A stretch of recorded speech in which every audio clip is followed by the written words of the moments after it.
It's hard to believe that your mama's going to be 60 years old. She certainly doesn't look it or act it, and I'm very proud of her. She's come a long way since she was just a little teensy thing.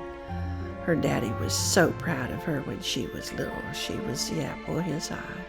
Why, she walked when she was 9 months old, and she could talk her leg off when she was 10 months old. All I heard when she was little, she wanted a horse, horse, horse, horse. So we finally found an old horse in somebody's pasture down, well, what was 2 roads down. And we walked out into the pasture, and the horse came up to us. I think that's what sold her on that she wanted that particular one. It was an aged mare. She carried herself like a lady, so we called her Lady. Your mama always enjoyed them, and she rode her horses. Hi, I'm Bill Carr. Jennifer and I had worked together in business, and we learned a lot from one another, and it's something that I really cherish. She's a very curious and inquisitive person, and that's one of the characteristics that we share. The difference, of course, is that Jennifer is smart, very smart. She's the smartest woman that I've ever worked with, and possibly the smartest woman I've ever known. She liked books, always. She has always liked books. She always liked to read. She'd sit down with her book and she'd tell you everything about it. She was always very good in school. She was always ambitious and wanting to do this and that and the other. She joined 4-H. She thought that was the thing to do. And she just, fell right in love with the teacher, because that's all they did was teach people how to do things. And she just got along real well with her. And she'd go different places with her and learn to sew and put on demonstrations and so on. And that was good for her to get out in the public like that. But she was always very good with words, very good with words. I was very grateful for that. I hated to hear people use bad English, and I think that's one thing that attracted her to your daddy, was that he was very good at English and such too. That he was a gentleman like that. So I was very grateful whenever she found him. He was special. Right after we got married, we moved out into the middle of 36 acres of pretty desolate land. And there was a pond right next to where we lived, which was in a mobile home. This pond had been inactive for probably 30 or 40 years. Floating grass had covered it, and it was so thick rabbits could literally walk from one side of the pond to the other. Well, we decided it was time to clean the pond out. Well, as you might suspect, a pond like that was just absolutely lousy with water moccasins. Well, having been a good farm girl, Jennifer was a good shot. So she takes my trusty .22 and she's sitting on the bank. I'm down in here grabbing potato forks full of grass and throwing up on the bank, which we would later burn off small piles at a time as they dried. And she's down there busily shooting the heads off of water moccasins. I guess it goes to say that we never had any real crime in our neighborhood. She loved to go fishing down at the creek, though.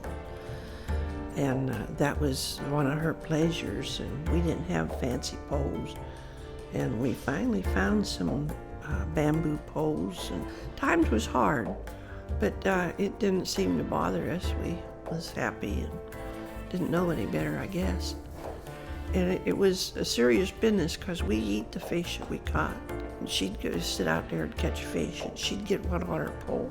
She'd run down to where I was at, and holding her little pole, and the fish would be dancing around on the end of it. And she would want me to take that fish off, and then she'd want me to bait it again. And she'd run back up there and catch her another fish. Finally, she'd get enough for supper. She usually takes the road less traveled. If something is difficult to learn or do, our history has been to take that road, which I think is really interesting, because that's not normally a characteristic that you find in people. She first started to work over in St. Pete as a newspaper person, and that didn't suit her, and she decided she'd go into real estate, but she went to school, graduated, and got her license. She taught I don't know how many people how to sell real estate. And it wasn't long till your daddy, he got his contractor's license, and they decided they'd expand the building. And they did, according to, what their needs were. She's a very creative person. I think that shows in most everything she does. I have one picture of whenever Eva was just a little teensy, about just a week or so old. And the amazement on her face, of actually, you know how it is with little kids. They're just fascinating when they're little. Think that God can make such a perfect little critter. Travel is very physically demanding. I believe we were in Tokyo and we were having dinner in a very fine restaurant overlooking the city. And we had already gone through the courses. We had ordered a dessert. The dessert menu was really great looking, and so we picked out some really fine things. And about that time, Jennifer all but fell over in her plate. And so with dessert ordered, and we were looking forward to eating it, Jennifer gets up and goes to her room to go to bed. And I thought, well, that's interesting. And that is a characteristic I've observed in her over the years, that Jennifer does need a lot of rest because she's so energetic and so active and does so many different things. I was sitting on the front porch of the same mobile home. And I had walked out there after having probably said entirely too much inside during a discussion, and I just kept on yakking and yakking and yakking. Well, Jennifer had walked outside ahead of me and was out watering her flowers. And I continued to give her grief about something, and I can't even recall what, but being me, it was probably totally insignificant. And then all of a sudden, I looked up, and I was being hosed down. And I do mean hosed down, sitting on the front porch, at which time I was totally speechless. I could not move. I couldn't do anything but have a silly grin on my face.